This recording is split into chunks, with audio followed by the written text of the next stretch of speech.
धाराशिव जिल्ह्याचं संतोष देशमुख हत्या प्रकरणी कनेक्शन वारंवार आपण सांगताय, काही अधिकारी धाराशिव जिल्ह्यात आहेत, त्या प्रकरणात आपण मुख्यमंत्र्यांच्या कानावरती घातलंय किंवा तिथल्या पोलीस प्रशासनाला कळवलंय? हा, इथले जे वाशीचे लोक आहेत त्यांचे नावं पुढे आलेली आहे, त्या अधिकाऱ्यांनी मदत केलेली आहे. कारण ते सांगतात जंगलातून आरोपी पळून गेले. जंगलातून आरोपी पळून गेलेले नाही, वाशी गावापासून चालत चालत ते गेले आणि तुमच्या वाशीच्या पोलीस स्टेशन मधल्या वाशीला काही एडशेला आहे, वाशी पोलीस स्टेशन मधल्या काही अधिकाऱ्यांनी कर्मचाऱ्यांनी यांना फरार होण्यासाठी सुद्धा मदत केली.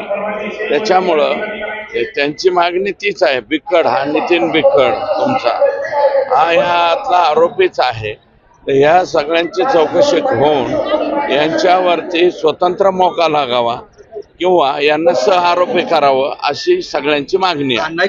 शेवटचा प्रश्न, कोल्हापूरचा आज मराठा समाजाचं अधिवेशन होतं, मनोज जरांगेंना डावलून ते मराठा समाजाचं आरक्षण प्रश्न अधिवेशन घेते, कसं पाहता त्या अधिवेशनाकडे? जरांगेंना सहभागी असं काही नसेल, मला नाही वाटत. कोल्हापूर जिल्हा ते जिल्ह्यापुरतं अधिवेशन असेल, जिल्ह्यापुरतं अधिवेशनापुरतं मनोज दादांना नाही बोलवलं असा गैरअर्थ काढू नका. ते त्यांच्या डिस्ट्रिक्ट पुरतं असेल, जिल्ह्यापुरतं केलं असेल. जर राज्यापुरतं असेल तिथं कुठं डावलं तर बोला ना, हे गैर आहे असं माझं मत. मनोज जरांगे. एबीपी माझा, उघडा डोळे बघा नीट.